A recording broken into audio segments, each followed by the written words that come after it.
Muslimin muslimat rahimakumullah. Kuliah tafsir kita masih lagi di dalam surah Maryam, dan kita minggu lepas telah memasuki kisah bagaimana Maryam alaihissalam telah diberi khabar gembira oleh Allah Subhanahu wa taala oleh Jibril, bahwasanya dia akan melahirkan seorang anak laki-laki. Dan sesuatu yang ganjil yang kata ulama tidak pernah berlaku dalam sejarah dunia daripada Nabi Allah Adam alaihissalam sampailah baginda Rasulullah sallallahu alaihi wasallam, seorang perempuan wanita yang bersih, takwa dengan Allah, taat dengan Allah Subhanahu wa taala, tak pernah ada suami, tak pernah disentuh oleh mana-mana laki-laki pun boleh melahirkan anak. Pun begitu kekuasaan yang ada pada Allah Subhanahu wa taala, dan Allah Taala kata ulama telah memilih satu-satunya wanita dalam dunia ialah Maryam alaihissalam untuk melahirkan seorang anak bernama Isa alaihissalam. Pada tengah ini kita sambung lagi pengajian kita pada ayat yang ke-22 insya-Allah, sampailah kepada ayat yang ke-26. Sebelum kita tengok terjemahan, sama-sama kita membaca mendengar ayat-ayat suci Al-Quran Al-Karim 22 hingga 26. A'udzu billahi minasyaitonir rajim. Bismillahirrahmanirrahim. Fahamalathu fantabadhat bihi makanan qasiyya. فأجاءها المخاض إلى جذع النخلة قالت يا ليتني مت قبل هذا وكنت نسيا منسيا فناداها من تحتها ألا تحزني قد جعل ربك تحتك سريا وهزي إليك بجذع النخلة تساقط عليك رطبا جنيا فكلي واشربي وقري عينا فإما ترين من البشر أحدا فقولي إني نذرت للرحمن صوما فلن أكلم اليوم إنسيا. صدق الله العظيم. Surah Maryam 22 hingga 26. 22 Fahamalathu fantabazat bihi makanan qasiyya. Fahamalathu, maka hamalat mengandunglah Maryam akan Isa alaihissalam. Fantabazat bihi, maka Maryam bila mana dia telah mengandung, dia telah mengasingkan diri dia, bawa kandungan bihi, kandungannya makanan qasiyya, satu tempat yang agak jauh. Fahamalathu, maka mengandunglah Maryam. Muslimin muslimat rahimakumullah, kita sedia maklum bahawasanya Maryam alaihissalam tak pernah berkahwin. Bila mana dikhabar gembira oleh Jibril alaihissalam, qala innama ana rasulu rabbiki li ahaba laki gulaman zakiyya, ayat 19. Wahai Maryam, sesungguhnya aku adalah utusan Tuhan kamu, li ahaba laki, untuk gembirakan kamu, laki kamu wahai Maryam, kamu akan melahirkan gulaman zakiyya, seorang anak laki-laki. Zakiyya yang cerdik, yang soleh, yang taat. Apa kata Maryam ayat 20? Kita imbah balik. Qalat, kata-kata Maryam. Allah Ta'ala menukilkan kata-kata yang keluar daripada mulut Maryam kepada Nabi SAW, amnya kepada kita. Qalat anna yakunu li gulamun, bagaimana aku boleh melahirkan seorang anak laki-laki. Kenapa? Dua keadaan. Walam yamsasni basyarun, aku tidak pernah disentuh oleh mana-mana laki-laki pun, aku tidak pernah berkahwin pun. Satu. Yang kedua, walam aku baghiya, dan tidaklah aku ni perempuan yang jahat. Itu yang berlaku. Tetapi kudrat Allah Subhanahu wa taala, dan Allah Taala pilih Nabi Maryam alaihissalam untuk mengandungkan Isa 22, fahamalathu, maka mengandunglah Maryam. Timbul persoalan bagaimana Maryam boleh mengandung walhal tidak pernah disentuh oleh mana-mana laki-laki pun. Satu-satunya wanita dalam dunia, sejarah dunia, tak pernah disentuh oleh mana-mana laki-laki, tetapi boleh mengandung. Maryam alaihissalam 22, fahamalathu, maka mengandunglah Maryam. Tidak ada hadis yang sahih daripada baginda Rasulullah sallallahu alaihi wasallam. Pun begitu, ada sebahagian ulama sahabat-sahabat telah berpendapat, kata mereka, inna Jibril rafa'a anha dar'aha fanaqa fi jaybiha fahamalathu hinna labisat. Bahasanya Jibril alaihissalam dia telah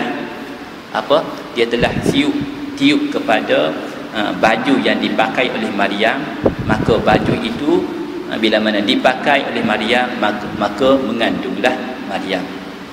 Jibril masuk jumpa Maryam, Jibril tiup pada satu baju, satu jubah, maka Maryam telah pakai baju tersebut, fahamalat hina labisat, maka mengandunglah Maryam ketika mana dia memakai baju tersebut. Satu disebut juga dalam satu kupasan daripada ulama bahawasanya Jibril alaihissalam, nafakha Jibril alaihissalam nafkhan min ba'idin. Jibril alaihissalam telah meniup daripada jarak yang jauh. Nafakha Jibril alaihissalam nafkhan min ba'id, daripada jarak yang jauh. Maryam duduk di agak jauh, maka Jibril di sini dia telah tiup min ba'idin fa wasala rih, maka sampailah angin itu ilaiha kepada Maryam, fahamalat bi Isa fil hal, maka mengandunglah Maryam akan Isa fil hal, tiba-tiba dia telah mengandungkan Isa alaihissalam. Tidak ada hadis yang sahih, tapi apa yang berlaku hakikatnya Maryam telah mengandungkan Isa alaihissalam walaupun tidak pernah disentuh oleh mana-mana laki-laki pun. Wallahu a'lam. Bila mana dia telah mengandung, fantabazat bihi, maka dia telah membawa kandungannya itu makanan qasiyah, satu tempat yang agak jauh. Kata ulama, dia telah pergi ke rumah mak saudara dia, isteri kepada Nabi Allah Zakaria alaihissalam. Maryam, mak dia bernama Hannah, kakak kepada mak dia, yakni mak saudara dia, mengahwini Nabi Allah Zakaria, maka datanglah Maryam kepada rumah mak saudara dia. Dan ketika mana dia di sana beberapa lama, lalu mak saudara dia, isteri kepada Nabi Allah Zakaria, bagi tahu, wahai Maryam, sesungguhnya makcik telah mengandung. Walaupun Nabi Allah Zakaria suaminya seorang yang tua, dan mak saudara dia, yakni isteri kepada Nabi Allah Zakaria yang juga tua lagi mandul pun boleh mengandung. Lalu diceritakan kabar gembira kepada Maryam alaihissalam. Justru Maryam pun mula mendedahkan cerita, wahai makcik, saya juga mengandung. Kenapa kata ulama Maryam yakin bahawasanya Nabi Allah Zakaria, seorang Nabi Allah, mentarbiahkan isteri dia, dia boleh terima hakikat di dalam tua-tuanya Nabi Allah Zakaria, tuanya isteri dia pun ditambah lagi dengan kemandulan dia boleh melahirkan anak. Maryam yakin yang kandungannya itu juga boleh diterima oleh Nabi Allah Zakaria dan isterinya, makciknya, mak saudara dia. Dia takut di luar sana mungkin orang ramai sukar untuk mempercayai, menerima. Lalu dia duduk makanan qasiyah, dia telah duduk tinggal di rumah makcik dia yang berkahwin dengan Nabi Allah Zakaria alaihissalam. Diceritakan segala-galanya, wahai makcik, saya juga mengandung. Jibril datang pada saya, beri khabar gembira pada saya yang saya ni mengandung anak laki-laki.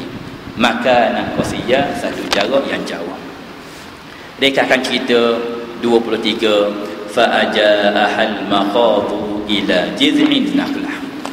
Maka bila mana sampai tempoh dikatakan 9 bulan macam biasa, kanak-kanak ataupun janin di dalam kandungan berusia 9 bulan lebih, fa aja'ahal makhadu, fa maka aja'aha datanglah kepada Maryam alaihissalam al-makhadu, kesakitan untuk mengandung, untuk melahirkan anak. Lalu dia telah pergi ila jiz'in nakhlah, ke pangkal pokok kurma. Mungkin masa yang agak lama, kemungkinan juga Nabi Allah Zakaria isterinya tidak ada di rumah, ada urusan luar, wallahu a'lam. Tapi apa yang terbuktinya ialah ketika mana Maryam rasa sakit, fa aja'ahal makhadu ila jiz'in nakhlah, lalu dia telah pergi ke pangkal kurma. Qalat, kata Maryam, ya laitani wahai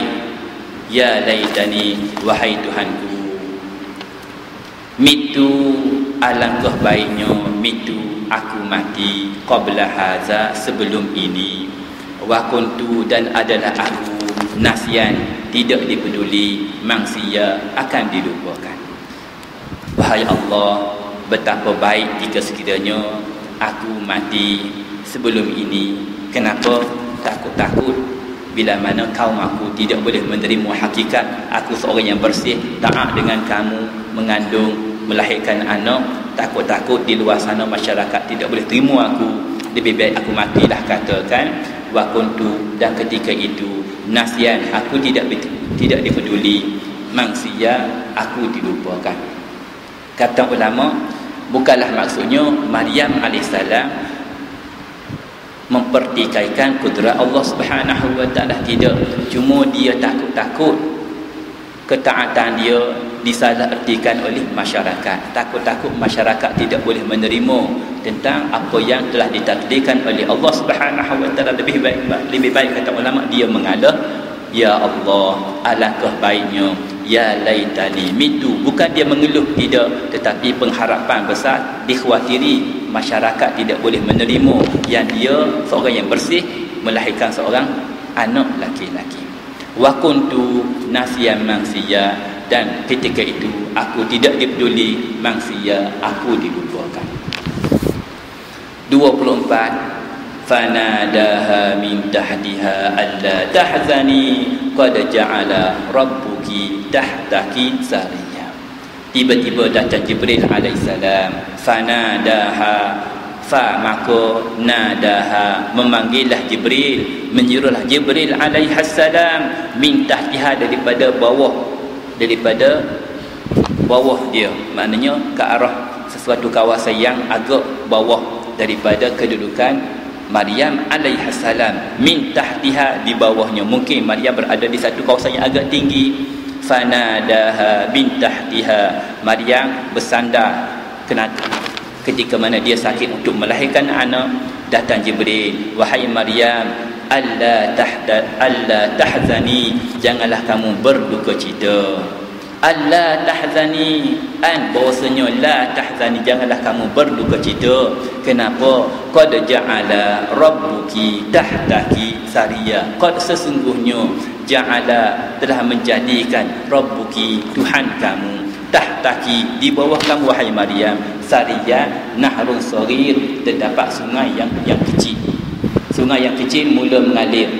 Kata ulama, ketika itu Maryam berada agak pendalaman kampung, tidak ada sungai, tidak ada makanan, tidak ada air yang boleh diminum dan sebagainya. Maryam telah memecikkan diri dia dalam keadaan dia seorang diri, takut-takut apa yang berlaku pada kandungan untuk dilahirkan. Maka keluhan yang begitu wujud dalam diri Maryam alaihissalam, lebih baik dia mati, katakan, daripada menghadapi segala-galanya. Jibril datang, gembirakan Maryam, wahai Maryam, alla tahzani, janganlah kamu berduka cita. Qad ja'ala rabbuki, sesungguhnya Tuhan kamu ja'ala rabbuki, telah menjadikan tahtaki, di bawah kamu sariya, terdapat sungai. Tiba-tiba saja saliran tali air telah mula mengalir di hadapan Maryam alaihissalam. dan dia menyandar kepada pangkal pokok kurma. 25 wahuzi ilaiki bijiz'in nakhlah. Wahai Maryam, wahuzi, maka kamu goyangkanlah, ilaiki, kepada kamu, bijiz'in nakhlah, dengan pangkal kurma. Wahai Maryam, perintah daripada Jibril alaihissalam.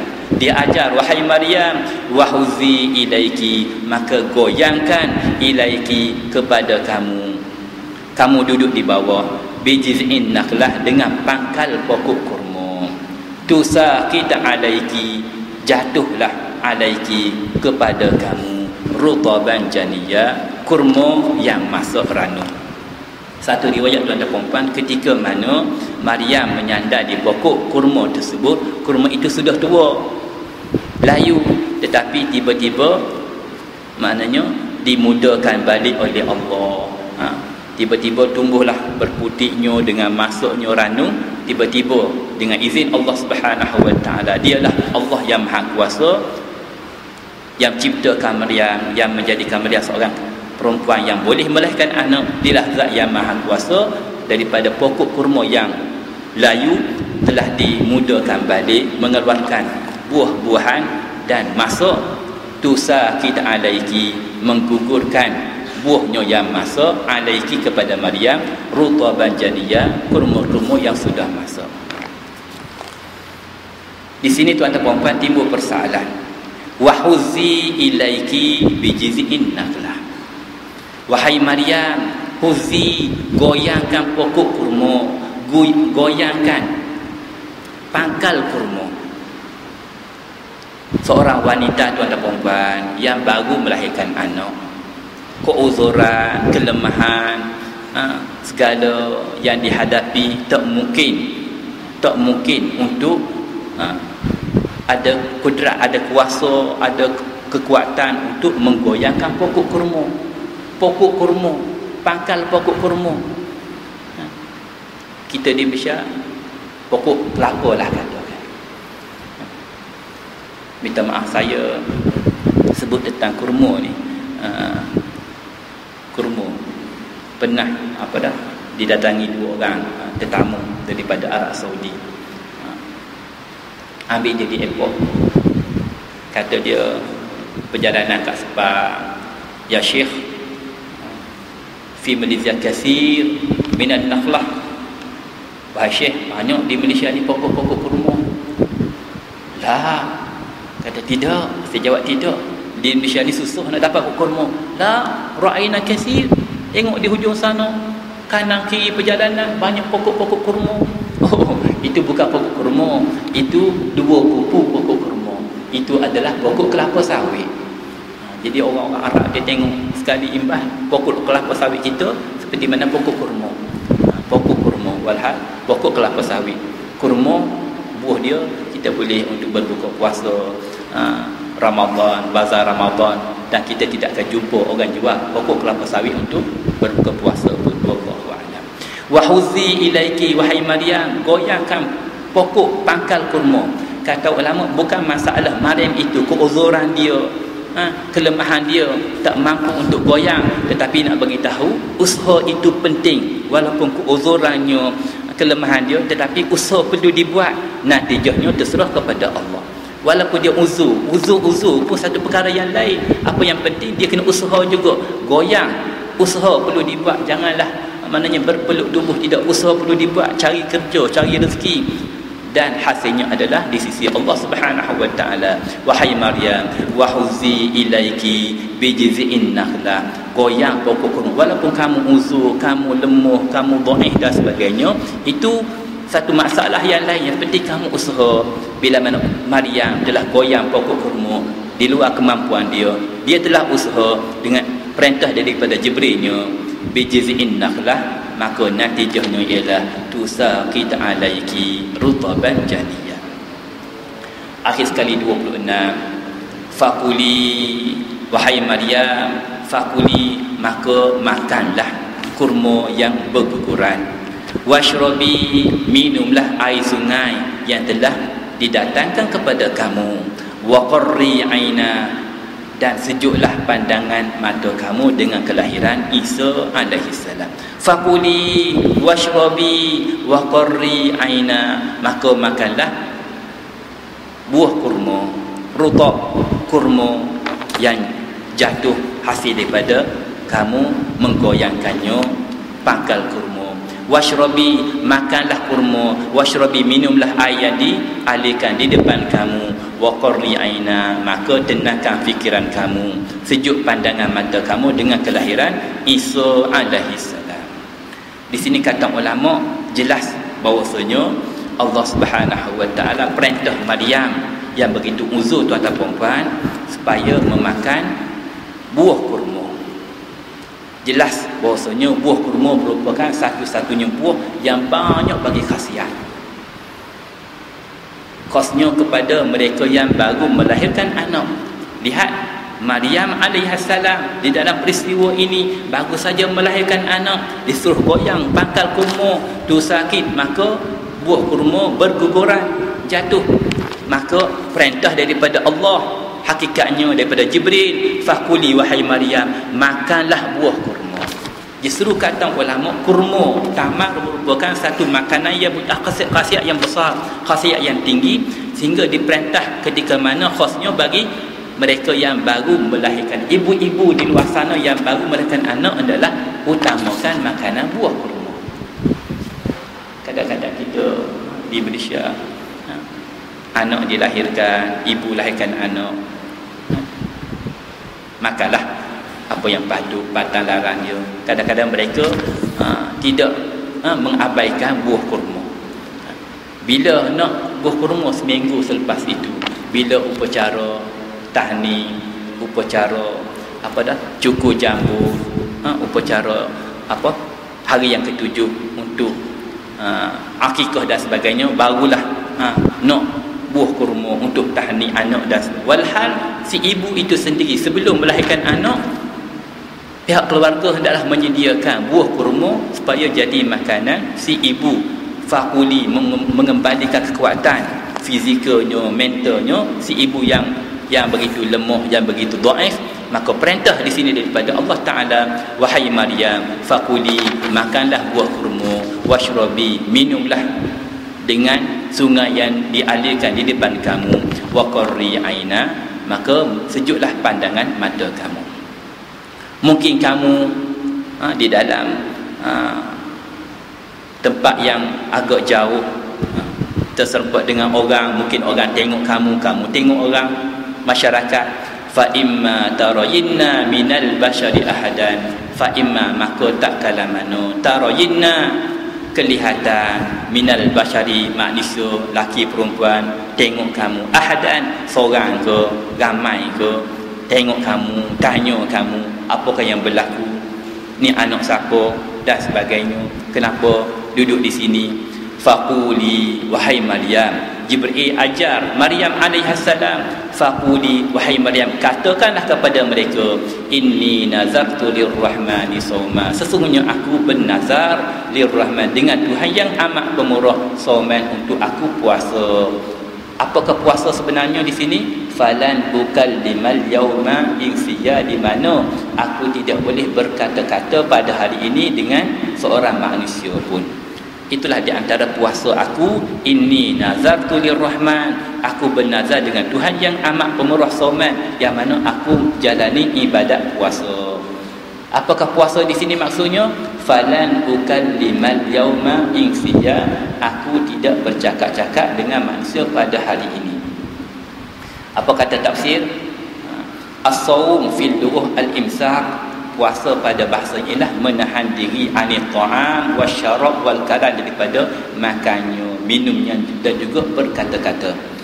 Satu riwayat menyatakan kana fi Bani Israel, adalah masyarakat pada Bani Israel, man, orang yang mana iza arada an yajtahida shoma, dia ingin untuk bersungguh-sungguh pada puasanya, anil kalam, dia juga berpuasa daripada berkata-kata, kama yasumu anil ta'am, bagaimana dia berpuasa daripada makanan, fala yatakallamu, dan tidaklah dia bercakap hatta yamsi, sehinggalah ke petangnya. Itulah di antara puasa yang dijalani oleh Maryam alaihissalam. Jika mereka tanya kamu, fa imma tarayinna minal bashari ahadan, wahai Maryam, beritahu mereka, aku sedang bernazar dengan isyarat dan sebagainya.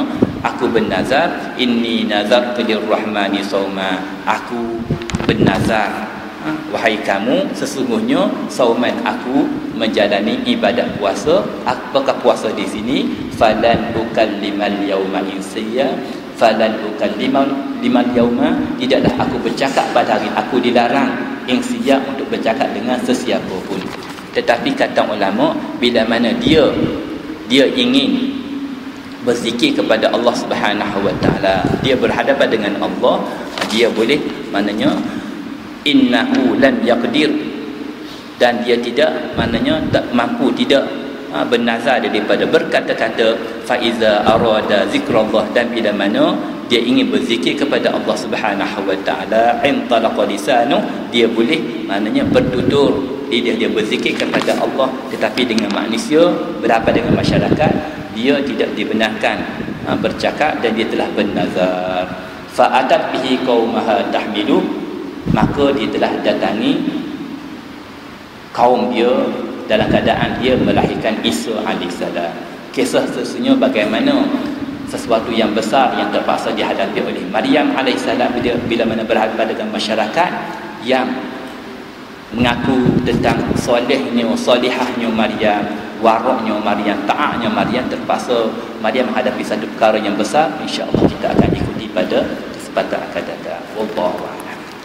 Bismillahirrahmanirrahim. Alhamdulillah rabbil alamin, wassalatu wassalamu ala asyrafil anbiya wal mursalin wa ala alihi wa sahbihi ajma'in. Allahumma rabbana zalamna anfusana wa illam taghfir lana wa tarhamna lanakunanna minal khasirin. Allahumma ahsin 'aqibatana fil umuri kulliha wa ajirna min khizyid dunya wa 'adzabil akhirah. Rabbana atina fid dunya hasanah wa fil akhirati hasanah wa qina 'adzaban nar. Wa sallallahu ala sayyidina wa ala alihi